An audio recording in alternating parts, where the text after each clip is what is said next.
বিসমিল্লাহির রহমানির রহিম। আসসালামু আলাইকুম। উচ্চ মাধ্যমিক শ্রেণীর পদার্থবিজ্ঞান প্রথম পত্রে আমরা নিউটনীয় বলবিদ্যা অংশে আজকে কেন্দ্রমুখী কেন্দ্র বিমুখী বল এগুলোর ওপর কিছু বেসিক আলোচনা পূর্বের ক্লাসে করেছি। এর পরবর্তী কিছু উদাহরণ এবং কিছু ব্যাখ্যামূলক ঘটনাগুলো নিয়ে আমরা পর্যায়ক্রমে ইনশাল্লাহ আলোচনা করব। তো আলোচনার শুরুতে এখানে একটা পানি ভর্তি বালতি কে যদি সত্যি ঘোরানো হয়, এই ঘোরানো হলে তখন পানির ওই বস্তুকে নিচের দিকে পৃথিবী টানছে বলে এটি কেন্দ্রমুখী বল হিসেবে কাজ করবে। এটা যেহেতু ঘুরে মাথার উপরে উঠছে, সুতরাং এই ঘূর্ণয়ন গতির জন্য এ একটা বহির্মুখী বল লাভ করবে। যদি এই বহির্মুখী বলের মান এই বালতির মধ্যে থাকা পানির ওজনের সমতুল্য হয়, তাহলে এই পানি একটাও নিচে পড়বে না, সে পানি ওখানেই থাকবে এবং সে এরকম পাক দিয়ে আবার নিচ দিকে চলে আসবে। এ পরীক্ষা অনায়াসেই করা যায়। তোমরা অনেক সময় বিভিন্ন দইওয়ালা, হ্যাঁ, দই এরকম করে ইনকে করে ধরে ঘুরে নিয়ে দেখায়, আবার ইনকে করে করে। আসলে যদি সেটি সত্যি ভালো দই হয়, তাহলে নর্মাল ওয়েতে এরকম ওপর করলেও সে দই কিন্তু সহজে পড়বে না। কিন্তু দইটা যদি আসলে মন্দ দই হয়, তারা একটা পলিসি করে কি, দইটা একে একটা ভর বেগ দিয়ে এই যে এই পর্যন্ত নিয়ে এসে আবার টপ করে মনে করো পিছন দিকে ঘুরে নেয়। ফলে ওই ওই দইয়ের কি হয়, কেন্দ্র বিমুখী বলটা নষ্ট হওয়ার পূর্বেই দই যেহেতু স্বাভাবিক অবস্থায় ফিরে আসে, ফলে ওটা পড়ে না। পরবর্তীতে কেনার পর দেখা যায় ওই দইয়ের মধ্যে প্রচুর পানি আছে এবং দই পাতলা। তো এটা যারা কেন্দ্রমুখী আর কেন্দ্র বিমুখী বলের এই ব্যাপারটা যারা বোঝে, তাদের কাছে কিন্তু এই ধরনের ফাঁকি তারা দিতে পারবে না। এখন লেখা আছে দইয়ের মধ্যে দণ্ডের ঘূর্ণনে মাখন সৃষ্টি হওয়া। এই দৃশ্যটা আমি নিজের চোখে দেখেছি। মানে আমাদের পার্শ্ববর্তী গ্রামে গোয়াল পাড়া বলে একটা পাড়া আছে, যারা এই দই ভরায় এবং দুধ ক্রয় করার পর এরা এইভাবে এই মাখন তৈরি করে। আমি নিজে দেখছি এটা। ওই দুধের মধ্যে একটা জিনিস এরকম করে রাউন্ড করে ঘুরাই, তোমার এতে বিভিন্ন সরানো পাখার মতো অপশন থাকে। কিছুটা দেখতে ইয়ের মতো লাগে, ওই যে গ্রাম অঞ্চলে কেঁচা দিয়ে মাছ বানে না, লোটপস লোহার কেঁচা, ওই রকম গোল সিস্টেমে একটা কাঠামো থাকে। ওইটা যখন ঘুরায় তখন এই মাখন তৈরি হয়। তা এখানে কি হয়, এখানে মূলত যেটা হয় তা হলো ওই বস্তু যখন ঘোরে তখন কেন্দ্র বিমুখী বলের দরুন ওই দুধের মধ্যে যেটা হালকা অংশ সেটা হলো তৈলাক্ত। এখন তোমাদের শুনে মনে হবে স্যার তেল কি পানির চেয়ে হালকা? পানির চেয়ে হালকা কিনা তোমার পানিতে দিয়ে দেখো। তেল পানিতে ডুবে যায় না, ভেসে থাকে, দেখো তো। কেউ কি তেল পানিতে দিয়ে দেখছো? সরিষার তেল বা সয়াবিন তেল এগুলো দিয়ে দেখছিলে? হ্যাঁ স্যার, হ্যাঁ ভেসে স্যার। থাকে। ওমা, যাক, তাহলে পাক শাকের অভিজ্ঞতা মনে হয় অনেকের আছে। যাক, থাকা ভালো। তাহলে এই যে দুধের মধ্যে যদি ওই কাঠামোটা ঘোরানো হয়, তখন এই তৈলাক্ত অংশ যেটাকে আমরা ঘি বলি, ঘির প্রাথমিক অপশনটা হলো মাখন। মাখনকে জাল মানে উত্তপ্ত করলে তোমার যেটা তেলের অংশ সেটা আলাদা হয়ে যায়, আর মাখনের মধ্যে থাকা যেটা সরের অংশ আর কি, রেজনিন বলা হয়, ওটা আলাদা হয়ে যায়। তো মাখনটাকে থেকে যখন ঘি তুলে নেওয়া হয়, ওই তৈলাক্ত অংশ সংগ্রহ করে প্যাকেটিং করে তারা বাইরে বিক্রি করে। এটা অরিজিনাল হলে তো অবশ্যই ভালো, খুবই টেস্টি। আমাদের বাসায় অভিজ্ঞতা আছে সরাসরি ঘি তৈরি করার, এবং সত্যি কথা কি, ঘি তৈরি করার পরে এই ঘি এত টেস্টি লাগে, বাজারের ঘি মোটেও সেরকম টেস্ট আমি পাই না। আমি মাঝে মধ্যে তো হয়তো কেনা হয়, সেগুলো তো ওই টেস্ট থাকে না। যা হোক, ন্যাচারাল জিনিসটাই আলাদা, কৃত্রিম ভাবে তৈরি করা অনেক জিনিসই ওই রকম হয় না। এখন আমি আসবো এই পাশের কিছু ঘটনায়। কি কি রকম?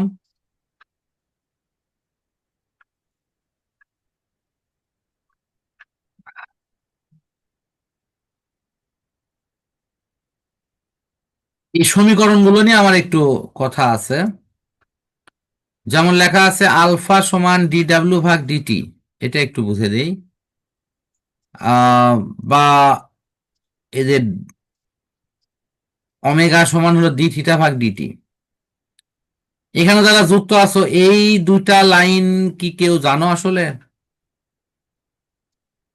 কেউ জানলে বলবা যে স্যার আমাকে জানা আছে। সময় নেও না এখানে, মনে হয় লজ্জা পাওয়ারও কিছু নাই, সংকোচেরও কিছু নাই। জানা না জি থাকলেও স্যার। আমি কি পড়াইছিলাম এরকম কিছু? হ্যাঁ স্যার। জি আচ্ছা হ্যাঁ স্যার, কৌণিক ত্বরণের ওখানে তো হ্যাঁ হ্যাঁ পড়ানো হ্যাঁ, হয়েছিল। আচ্ছা আচ্ছা ঠিক আছে, সমস্যা নাই। আমি এটা নতুন ভাবেই দেখে দিচ্ছি, তাহলে তোমাদের পূর্ণাঙ্গ মনে পড়বে। তোমাদের আগে মনে করে দেখো এ সমান কত। নাইন, এটা বলো তো, এ সমান কি? ভি মাইনাস ইউ ভাগ কত? টি, তাই না? কি নাইম আসো কি?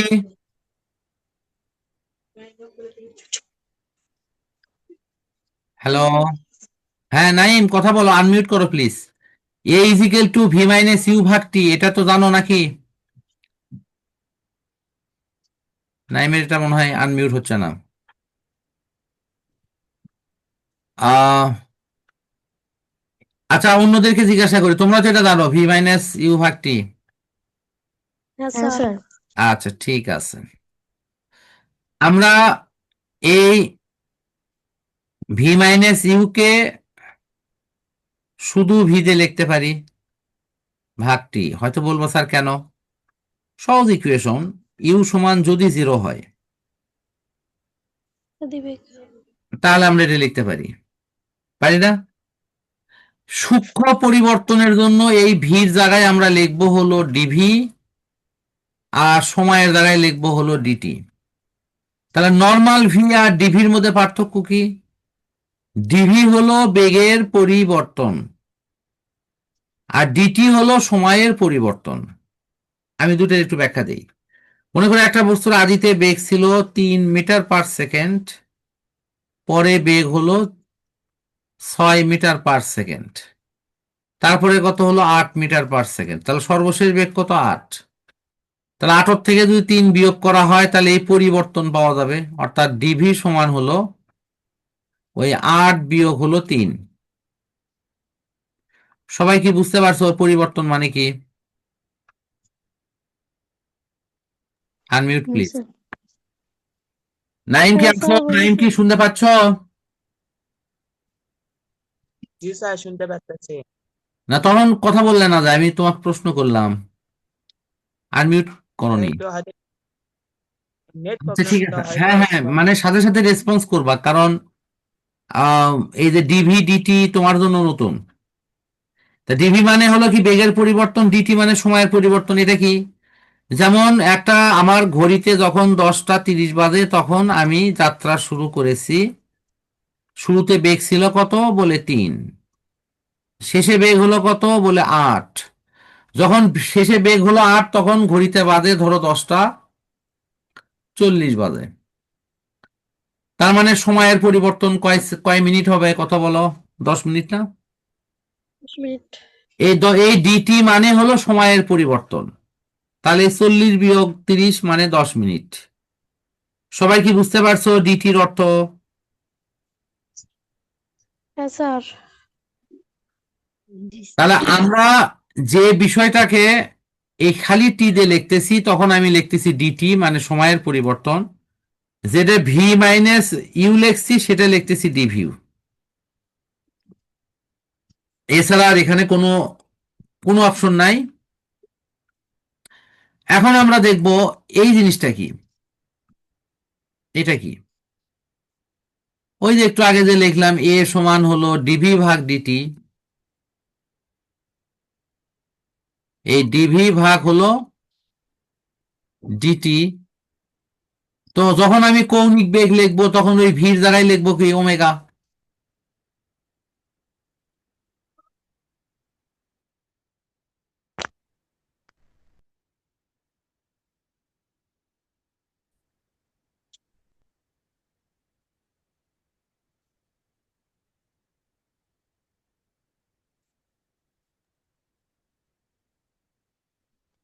তাহলে আলফা যখন লিখতেছি তখন এইটা হবে ডিভির জায়গা ডি ওমেগা ভাগ হলো ডিটি, আর কোনো পরিবর্তন নেই। তাহলে ভি সমান কি লিখতেছি ওমেগা। ভি হলো রৈখিক বেগ আর ওমেগা হলো কৌণিক বেগ। রৈখিক বেগ ভি সমান হলো এস ভাগ টি, আর কম ওমেগা সমান হলো কৌণিক বেগ। এস এর পরিবর্তে লিখবো থিটা, আর টি টি টি আছে। সবাই আনমিউট করে বলো এই বিষয়গুলো তোমাদের আরো ক্লিয়ার হলো কিনা। হ্যাঁ স্যার। জি নাইম, স্যার। জি স্যার। এই যে কৌণিক বেগের এই বিষয়টা তোমার কি একদম ক্লিয়ার লাগতেছে এটা? হ্যাঁ স্যার, আপনার থেকে একটু ক্লিয়ার লাগতেছে। আচ্ছা, না কৌণিক বেগ তো তুমি আগেও পড়ছো, বাট তোমার জন্য একটু নতুন হওয়াতে আমি এটা রিভিশন হিসেবে আবার দেখালাম আর কি, যাতে করে বিষয়টা ক্লিয়ার হয়। আমার মনে হয় আমরা এই অপশনটা এখন ছাড়তে পারি। এখানে কিছু ইকুয়েশন আছে, এগুলো একটু বুঝে দেই, একটু খেয়াল করো। তা হলো আমি তোমাদের দেখাইছিলাম পি, এটা হলো রৈখিক ভাবে, আর এটা হলো কৌণিক ভাবে। মানে ভরবেগ সমান এমভি, এখানে ভরবেগের জায়গায় লিখবো হলো এল। এল মানে বড় হাতের হোক আর ছোট হাতের হোক, এল সমান হলো আই ওমেগা, এটা কিন্তু তোমাদের গতদিনই পড়াছি। তারপরে এফ সমান এম এ, সেখানে লিখেছি হলো কি টর্ক টাও সমান আই আলফা। তাহলে এই এফ যা,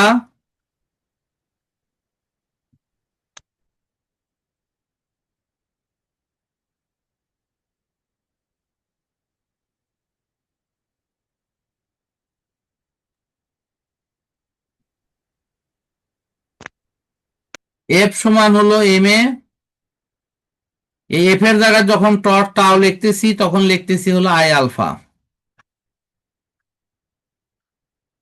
আমি গত ক্লাস পর্যন্ত এগুলো তোমাদের শিখাইছি, যারা ওই ক্লাস করছো, বিশেষ করে নাইম, তুমি কি এগুলো মনে আছে কি?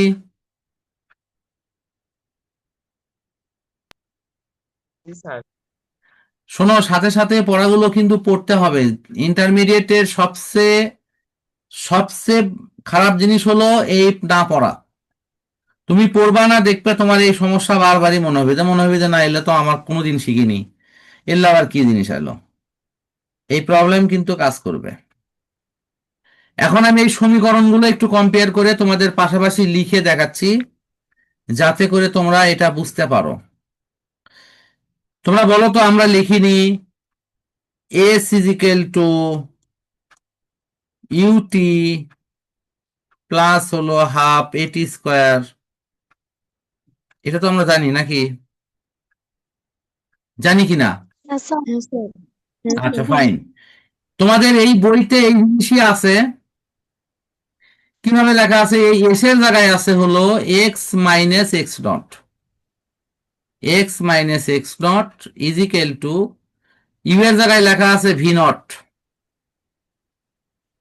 প্লাস হলো হাফ,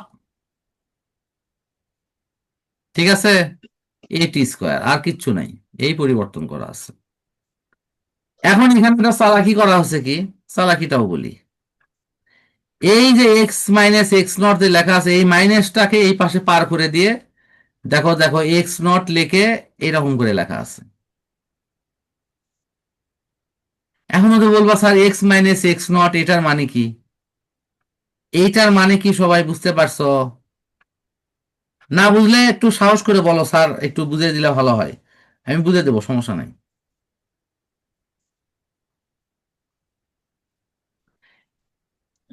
না স্যার, এটা তো বুঝতে পারতেছি না। নাইম, না স্যার আমিও তো বুঝতেছি না। নুসরাত, সাদিয়া, একটু সাথে সাথে মতামত দেবে। আসলে সবাই একসাথে দিলে ভালো লাগে। দুইজন বলে আর একজন চা থেকে শোনে যে ভাবিচ্ছে ও বলিচ্ছে বলুক। যদি আমি বলতে হ্যাঁ। গিয়ে যদি না, আমি বলতে গিয়ে যদি ডক্টর ইউনূস যদি আবার কর বসায়, কারণ এটা আবার ডিসেম্বর মাস পরের মাস যাচ্ছে, আয়কর আয়কর রিটার্ন জমা দিতে হচ্ছে। এরকম তোমাদের দেওয়া লাগছে নাকি? না স্যার। তা কথার উপর ট্যাক্স বসাছে, এই জন্য স্যার আমি কথা বলবো না। আচ্ছা, এটা আমি বলেছি। এটার অর্থ তো জানো, এই এস মানে কি? সরণ, অর্থাৎ নির্দিষ্ট দিকে দূরত্বকে সরণ বলা হয় না? হ্যাঁ।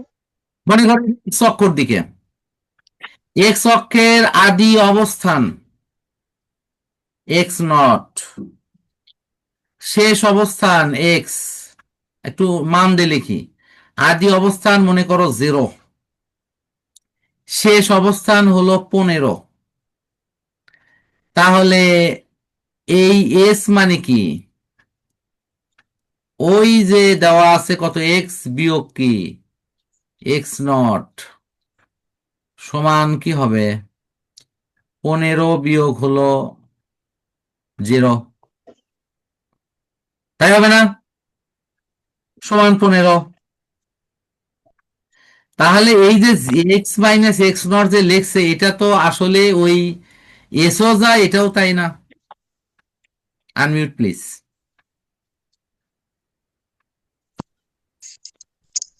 এটা খালি লেখার একটা কৌশল না, কথা বলো। হ্যাঁ স্যার। আচ্ছা, আমার মনে হয় যে আমরা সমীকরণের এই সিস্টেমগুলো নিয়ে আর প্রবলেম আশা করি থাকবে না। প্রবলেম তাদেরই থাকবে যারা এই যে আজকে দেখে দিচ্ছি, এই পড়াটা আজকে রাতেই যদি সম্ভব হয় আজকে রাতেই একবার রিভিশন দিয়ে রাখবা। আজকে রাতে তো রিভিশন দেয়াই লাগবে। সম্ভব হলে পড়ে ফেলবা, আর যদি পড়তে না পারো রিভিশন দিয়ে রেখে দিবা। আগামীকাল যখন তোমাদের ফ্রি এবং ফেয়ার সময় হবে তখন এটা ফুলফিল করে ফেলবা। রিভিশন যারা দিবা না তাদের কিন্তু এই কথাগুলোর অধিকাংশই ভুলে যাবা, এবং পরের দিন দেখবা খালি হা করে থাকবা যে স্যার কি পড়াছে মনে তো হচ্ছে না। এ ধরনের সমস্যা কিন্তু হবে। এখন আমি এই সমীকরণগুলো নিয়ে একটু বুঝে দিচ্ছি। এই সমীকরণগুলো আসলে কি? এগুলো কোনো নতুন সমীকরণ না। আমরা উম, মানে সত্যি কথা বলতে কি জানার জিনিস এটা। আমি এক এক করে দেখাচ্ছি। যেমন v is equal to u plus a t. আমি কিন্তু ভি নট দিয়ে লিখতেছি না, আমি ইউ দিয়ে লিখতেছি। তাতে কারো সমস্যা হবে? ভি নটও যে না জিনিস, স্যার। ইউটাও সেই একই জিনিস। আমি এখানে তোমাদের বোঝার স্বার্থে ইউ ইউ দিয়ে লিখতেছি, ইউ প্লাস এটি। এটা সমান, আমি যখন এটাতে পরিবর্তন করব তখন এই ভির জায়গায় ওমেগাটা দু রকম হবে, একটা মনে রাখবা। ওমেগা হলো একটা এফ, এটা মানে হলো শেষ বেগ। আর আরেকটা হলো ওমেগা নট, এটা হলো শুরুর বেগ। তাহলে এটা যেহেতু ভি শেষ বেগ আছে, তাহলে এখানে কি হবে? ওমেগা এফ ইজিক্যাল টু, এটা ইউ এর দ্বারা কি হবে? ওমেগা নট প্লাস এটি, এটি এর দ্বারা কি হবে? আলফা। আর টির দ্বারাই টি হবে। সবাই কি বুঝতে পারছো? এ হলো জি রৈখিক স্যার। ত্বরণ আর আলফা হলো জি। কৌণিক ত্বরণ। কারো বুঝতে প্রবলেম হলে তাই সরাসরি আমাকে প্রশ্ন করতে পারো, স্যার আমি এটা বুঝিনি। না স্যার, আচ্ছা, সমস্যা ঠিক নেই। আছে। তারপর দেখো, আহ আমরা লিখতেছি s is equal to u plus v ভাগ 2 × টি। এই একই জিনিস এখানে কি হচ্ছে? ওই এস এর জায়গা হলো তোমার থিটা বিয়োগ হলো থিটা নট। এটা সমান এই যে ইউ লেখা আছে, ইউ এর জায়গায় কি হবে? ওমেগা নট প্লাস হলো ভির জায়গায় কি হবে? Omega F. ঠিক আছে, ভাগ হলো 2। এই সবগুলোকে গুণ হবে কি দিয়ে? টি দিয়ে। দেখো এই জিনিসটাই এখানে আছে, এই যে দেখো এখানেও তোমাদের একই চালাকি করা হয়েছে। এই যে দেখো তো, এই যে মাইনাস মাইনাস থিটা নট, এই মাইনাস থিটা নটটা এই পাশে পার করে নেওয়া হচ্ছে। এই পাশে পার করে নেওয়ার জন্য এটা এরকম দেখা যাচ্ছে, এই যে এটার মতো, এই যে এটার মতো, এই যে এটার মতো। সবাই কি বুঝতে পারছো? জি স্যার। জি এই যে স্যার। এখানকার মতো। এখানে কিন্তু আসল জিনিস হলো থিটা বিয়োগ থিটা নট। আহ আজকের সমীকরণের দিক থেকে আমরা মোটামুটি একটা বেসিক ধারণা ইনশাল্লাহ পেয়ে গেছি। শেষেরটা একটু দেখে দিই। এখানে আছে v square plus u square plus twice s. ওই যে এস মানে হলো এক্স বিয়োগ এক্স নট, এটা তো আর ব্যাখ্যা দেওয়া লাগবে না, লাগবে? না স্যার। না স্যার। ঠিক সেই জিনিস দেখো, এই যে ভি স্কোয়ার মানে কি? Omega f square. U square মানে ওমেগা নট স্কোয়ার। এই যে টোয়াইস এ, এই যে টোয়াইস আলফা, তারপরে এক্স বিয়োগ এক্স নট, এ থিটা বিয়োগ থিটা নট। এইটা হলো রৈখিকের অবস্থান থেকে, এটা কৌণিকের অবস্থান থেকে, আর কোনো পার্থক্য নেই। তাহলে কৌণিকের সূত্র কি আলাদা করে মুখস্থ করা লাগবে?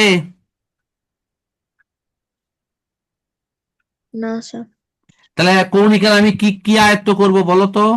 আমি বলবো যেটা আমার ইউ, সেটা এখানে হলো ওমেগা নট।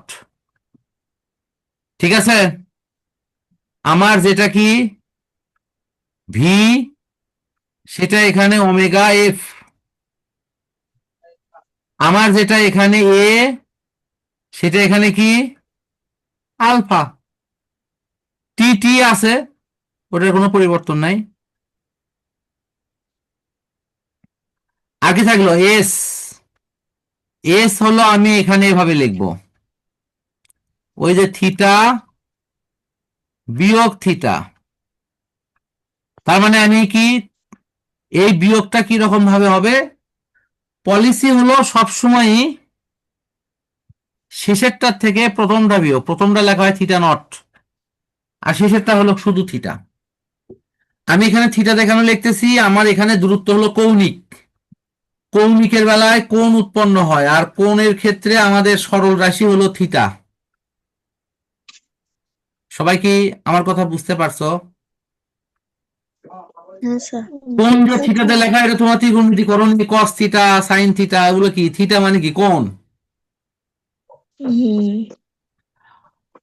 আহ যারা যুক্ত আছো আশা করি সবাই বুঝতে পারছো। নাই? হ্যাঁ স্যার। স্যার। বুঝছো?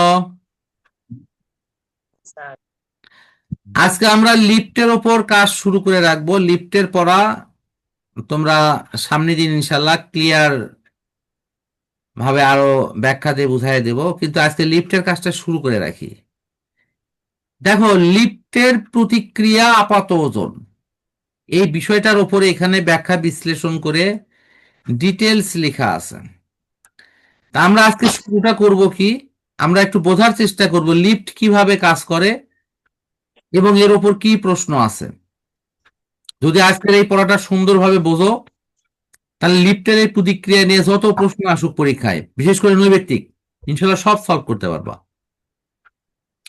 প্রথমে দেখো, এই যে এই ব্যক্তিকে একটু লক্ষ্য করো, এ লিফটের উপর দাঁড়িয়ে আছে।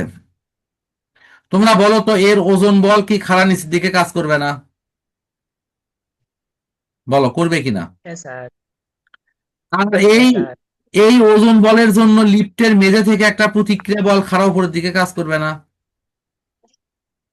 হ্যাঁ। কারণ ওই ব্যক্তি তো মেঝের উপরেই দাঁড়িয়ে আছে। এই লাইনটা সবাই কি বুঝতে পারছো? কোনো জটিলতা লাগিচ্ছে?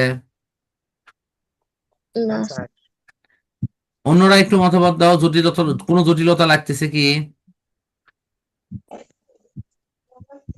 মানে লিফটের উপর এখন দাঁড়িয়ে আছে, তার ওজন বল কাজ করবে কোন দিকে? নিচের দিকে।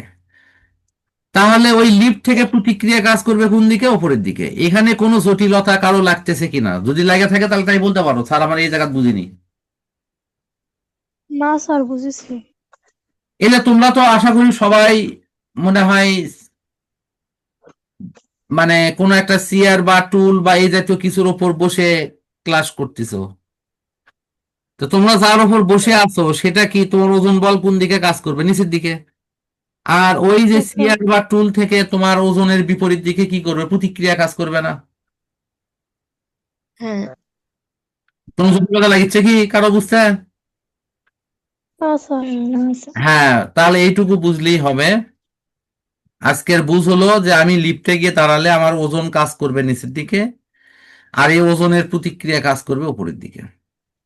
এই দুইটা যদি সমান হয় তখন তুমি লিফটে দাঁড়ালে মনে হবে যে তোমার একটা ওজন আছে। আজকে আমাদের পড়া এই পর্যন্তই। লিফটে দাঁড়াচ্ছি, ওজন কাজ করবে নিচের দিকে, প্রতিক্রিয়া কাজ করবে উপর দিকে। খালি এই দুটা লাইন মনে রাখো। ওজন কাজ করবে কোন দিকে? নিচের দিকে। আর ওই প্রতিক্রিয়া কাজ করবে উপরের দিকে। উপরের দিকে। ব্যাস এইটুকু পর্যন্তই আজকের পড়া। আমরা নেক্সট দিনে আবার এখান থেকে ইনশাল্লাহ শুরু করব। আমি যত দ্রুত সম্ভব এটা ইয়েটা দিয়ে আমি তোমাদের শেয়ার করে দেবো ইনশাল্লাহ। আল্লাহ হাফেজ।